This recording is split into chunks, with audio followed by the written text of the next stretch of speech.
Good morning, everybody. So my name is Keith Ferrazzi, and for a profession, I coach the executive teams to become world-class in a hybrid work environment. And my friend Scott, his responsibility is building the ecosystem of the most innovative tools for hybrid work. And the two of us are here today as researchers of the future of work, but not just that. We're here today to offer a challenge. The two of us are incredibly sad. We're incredibly sad because the reality is we had this extraordinary inflection point where we could have fundamentally reinvented the way we worked. And the reality is we did not. So we're here to spread our sadness to you and hopefully incite all of you to start thinking a little bit differently and not be so damn proud of ourselves that all we did, we're so resilient during the pandemic. Well, the reality was we were elastic. We did a little bit of things different, but now we're rebounding right back to old work ways that fundamentally have not been working for decades anyway. I'm going to focus on two areas that I'm going to ask Scott to focus on his expertise. The two areas I'm going to focus on are culture and innovation. Culture and innovation. Many of us said that during the pandemic and being remote, there was this poor degradation of our culture, our bonding, our connectedness. And you could even see data that shows that as a result of remote work, we became less connected. Well, let me just lead by saying bullshit. The reality is, if we go back to the peak of the pandemic, we remember that moment when with empathy and care, we more than ever before were leaning into each other and asking each other how you're doing. And we really meant it. You know what I'm talking about? Do you remember that empathy, that care, that connectedness, the recognition that well-being was primary as a set of interdependent individuals working together, right? But now ask yourself, what are the conversations in the workplace? It's about productivity and getting more for less. This magical moment that we had for a period of time dissipated. Now, there were a few organizations that recognized that that was a magical moment. There were a few organizations that recognized that while we're remote today, why don't we re-engineer to be more bonded and connected in a remote world? Everybody else had showed the data that the actual connectedness went down during the pandemic. They did not replace the serendipitous moments in a meeting in the hallway, a conversation in a break room, a walk around the office, and a lunch. That was serendipity that didn't get replaced. But some organizations started something as simple as what I'll call an energy check-in. On a weekly basis, I recommend all of you, with the people that you're working on, ask yourself a simple question with the team, not just bumping into one person in the hallway, but the whole team. What is your energy today on a scale of 0 to 5, and why? It holds a beautiful space for the people that you're working with to have a simple opportunity to reveal vulnerably where they're struggling personally and professionally. And then if you lend to that the sense of what I call co-elevation, that we're here to lift each other up, collaborate, and push each other further higher, that if you lend that, then guess what? The average relationship score prior to the pandemic of teams that we would show up and begin to coach was 2.6 on a scale of 0 to 5. And that was answering questions like, my team has my back. I care deeply about my team cares about me. 2.6. For those who did nothing to replace serendipity, the number went down to 2.2. And that's the data that you saw explored by places like Oxford and others. Our data showed that the companies that actually replaced serendipity with purposeful, deep connection in moments, the number moved to 4.4 and has stayed that in duration. Simple culture is a purposeful action. Now, I'm going to talk a little bit more about a few other things, including what I find that we're all in today, meeting madness. So what happened during the pandemic is all of the serendipitous walk down a hallway meetings turned into a half of an hour Teams or Zoom call, right? And guess what? We're still having those same constant Teams and Zoom calls, and those meetings have never been replaced with a re-engineering of collaboration effectively. Now I'm going to talk to you about the companies and the teams that have fundamentally reinvented their work for what we call, and what we've observed, is the collaborative stack. There's this myth that believes that meetings are collaboration, and that all collaborations start with meetings. Well, the reality is 80% of people would claim that the meetings that they're in are not productive. How many of you would argue that the meetings you're in are very often not productive? Raise your hands. Yes, so that's a good data set here. Now, what do we do about it? Well, what we did about it when we had poor meetings for decades is we just moved them into a remote set of meetings. We didn't do anything about reinventing collaboration fundamentally. Let me introduce to you a form of collaboration that we found that only the unicorn CEOs who are suckled at the tit of the new technology like Google Stacks, et cetera, that they have actually adopted. It's called asynchronous collaboration. Now, asynchronous collaboration means collaborating without meetings. And I'm not talking about just using chat rooms, et cetera. Let me give you a very good for instance, and hopefully you'll be able to adopt this for yourself. Ask yourself right now, if you were to have a meeting at the beginning of the year, and you were to say to your team, in 2023, what are our greatest risks to our plan? What are our greatest risks to failure in 2023? Let's have a meeting on that. Well, guess what? You'd pull together the 12 people who are relative to that meeting, and what we would find when those people were leaving is we would survey them, and 2 to 4 people would think that they were heard. Congratulations, you've had what you used to call a successful meeting. Let me give you a different way to think about it. Let's adopt asynchronous collaboration before you start a meeting. In that case, here's what you're going to do. You're going to send a spreadsheet out. It could be a Google Sheet or a SharePoint document, and you're going to ask the 12 individuals to answer the question thoughtfully. What are the greatest risks to us achieving our 2023 plan? The introverts will have a chance to talk.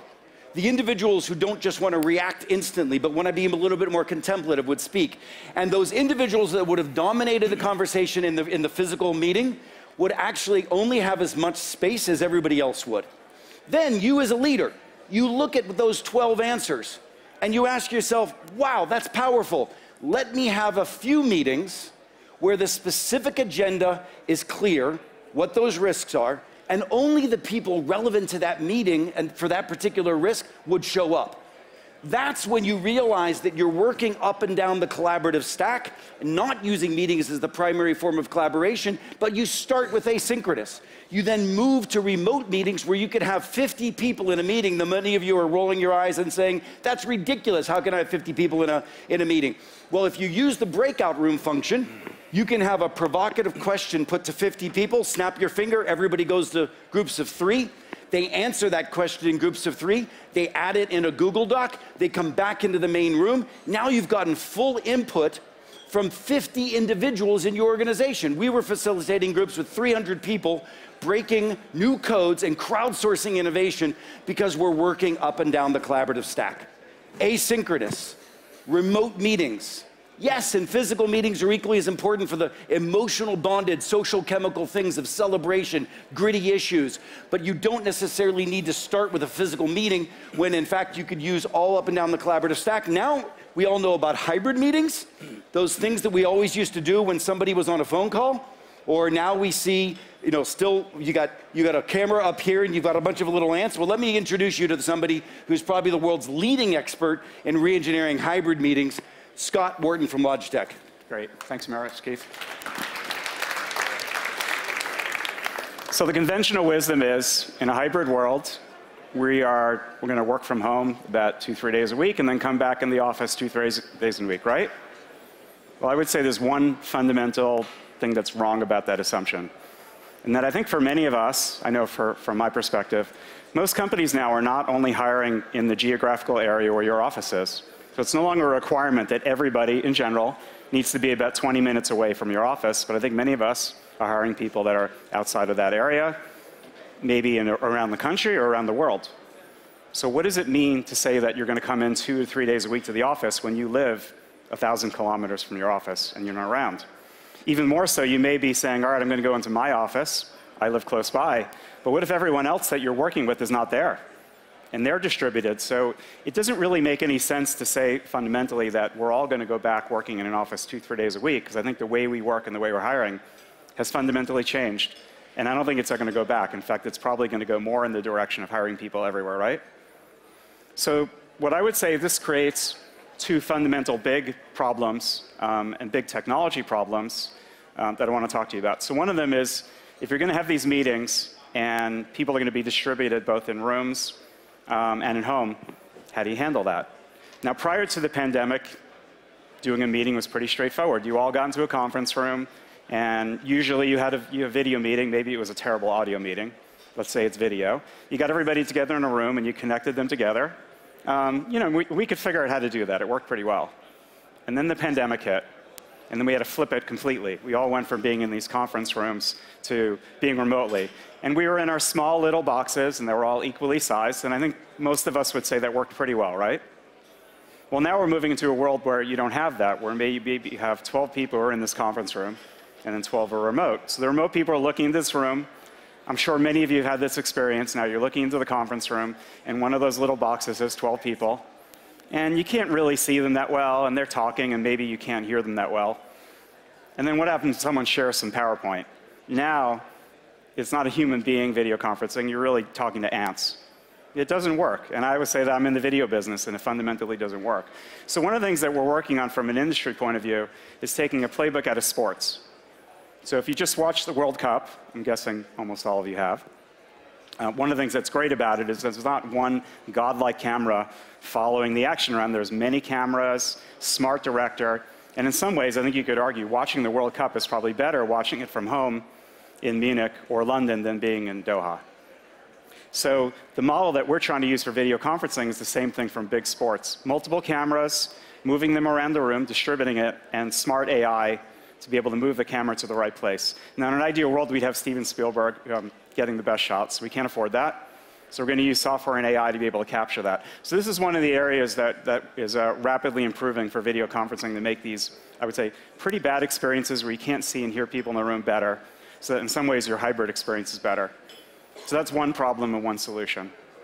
The second problem I think that's happening is this idea of commuting and real estate. So there's a discussion about going back to the office or returning to the office.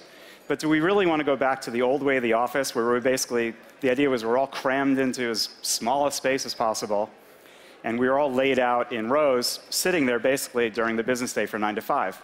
I think many of you would argue that, why do I go back to the office to just sit at a desk or go sit in a conference room when I can do video calls, probably maybe more comfortably at home? So I think part of what we have is an opportunity to reimagine what real estate looks like and get rid of a lot of those desks. So do a couple things. One is more collaboration spaces. So if you're going to come into the office, why bother coming in just to sit down and do email? You need to really reimagine them to have more collaboration. The second thing is getting rid of most of the desks and moving away from permanent desks, if most people aren't there, to flex desks. This actually creates two interesting problems. All right, so there's a flexible desk. How do I book my desk? And where do I get it? Today, most of the industry uses email or spreadsheets or, hey, how do I find a desk? Or you just informally sit down. I would argue this isn't really going to work well or scale for flexible desking. But I think we could figure out how to do this. I would say more importantly, what we need is to figure out, are my friends there? Are my coworkers there? And not just in the group of people that I work with, but everybody around the office, maybe people in different departments. So in some ways, what I would argue is what we need is not just a booking solution, we need a social network for the office. Now, if you think about it, we don't have that today. But I would argue if we don't have that, then many people will just say, I'm not going to go in. Or you'll come into the office and then nobody's there and then you'll leave. So fundamentally, a new way of doing meetings in the conference room and a new way of completely reimagining the office. And I think, as Keith said, I think we have an opportunity not just to go back to the way we were working, but fundamentally rethink it and do it better. How many of you in this room have a virtual assistant in Indonesia, the Philippines, et cetera? Raise your hand if you have such an individual.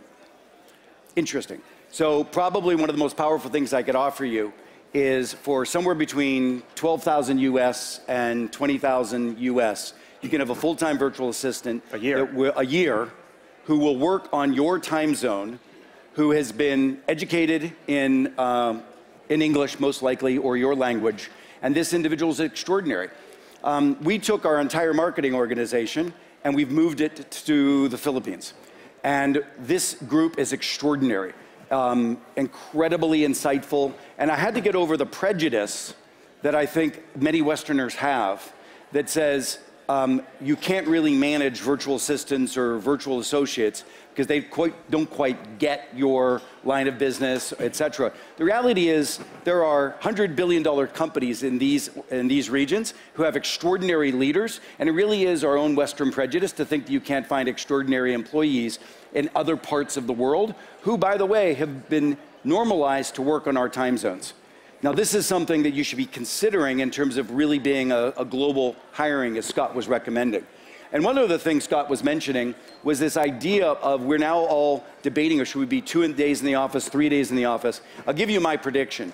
The high return organizations, what they're doing is in a series of 1 quarter, in 1 quarter of time, they're typically asking all their employees to be back in the office for 2 weeks, 1 week and 1 week.